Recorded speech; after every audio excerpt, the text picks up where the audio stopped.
ഇന്നേ മനോഹരമായിട്ടുള്ളൊരു വീഡിയോ കേട്ടോ.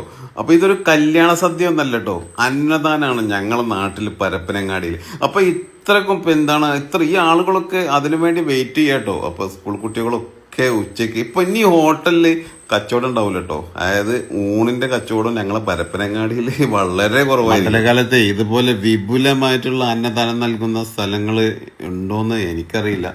മലപ്പുറം ജില്ലയിൽ ഉണ്ടെങ്കിൽ ഒന്ന് പറയാം, നമുക്ക് അറിഞ്ഞിരിക്കാമല്ലോ. അപ്പൊ ഇനി കേരളത്തിൽ തന്നെ ഇത്രയും വലിയ വിപുലമായിട്ടുള്ള അന്നദാനം നടത്തുന്ന സ്ഥലങ്ങൾ ഉണ്ടെങ്കിൽ ഒന്ന് പറയും. തകൃതിയില് നടക്കുകയാണില്ല. നിങ്ങൾ വേറെന്താ? ചേച്ചിന് വേറെന്താ? ശൈലജ. എത്ര മണിക്ക് വന്നിട്ടുണ്ട് രാവിലെ പുലർച്ചെ? ഞാൻ വന്നപ്പോ കുറച്ച് പ്രായമായില്ല. രാവിലെ എല്ലാരും എത്രക്ക് എത്തും പൊതുവെ? 4, 5 മണി. പല സമയത്തല്ലേ? 5 മണിക്കൊക്കെ എത്തൂല ആളുകൾ? 4 മണിക്ക് എത്തിയിട്ടുണ്ടല്ല. ഓക്കെ. കറക്റ്റ് ലൊക്കേഷൻ ഇത് പരപ്പനങ്ങാടി NCC റോഡ്, മാഞ്ഞാളി ഭഗവതി ക്ഷേത്രം.